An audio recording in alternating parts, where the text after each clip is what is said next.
ভালো না লাগলে কিন্তু পয়সা ফেরত। আজ এমন এক কাতলা মাছের রেসিপি রান্না করব যেটা দেখলেই মনে হবে এইটুকু এফোর্টে এমন ফল পাওয়া যায় নাকি। প্রথমে কাতলার টুকরোগুলো ভালো করে নুন হলুদ মাখিয়ে নিয়ে তেলে হালকা বাদামি করে ভেজে নিতে হবে। এই ভাজাটাই কিন্তু পরে ঝোলের রং ঠিক করে দেবে, তাই এড়িয়ে গেলে চলবে না।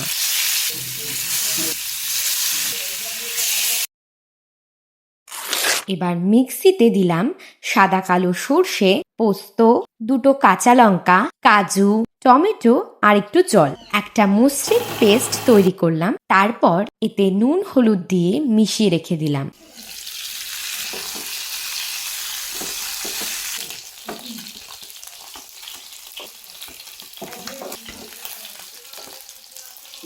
এখন কড়াইতে সর্ষের তেল গরম করে তাতে দিলাম জিরে ফোড়ন, সাথে পেঁয়াজ কুচি আর শুকনো লঙ্কা গুঁড়ো। একটু নরম হয়ে আসলেই সেই পেস্টটা ঢেলে কষতে দিতে হবে।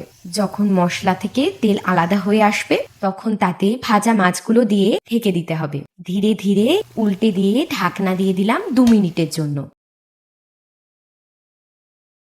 ঢাকনা খুলে পরিমাণ মতো জল দিলাম, যেমন ঘনত্ব চাও তেমন হিসাব করে। তারপর আবার ঢেকে দিলাম 2 মিনিটের জন্য। এবার ঢাকনা সরিয়ে দিলাম, চেরা কাঁচা লঙ্কা আর ধনেপাতা কুচি ছড়িয়ে দিলাম উপর থেকে। গ্যাস বন্ধ করে একটু বিশ্রাম দাও, তাহলেই রং স্বাদ সব সেট হয়ে যাবে। এই তো হয়ে গেল।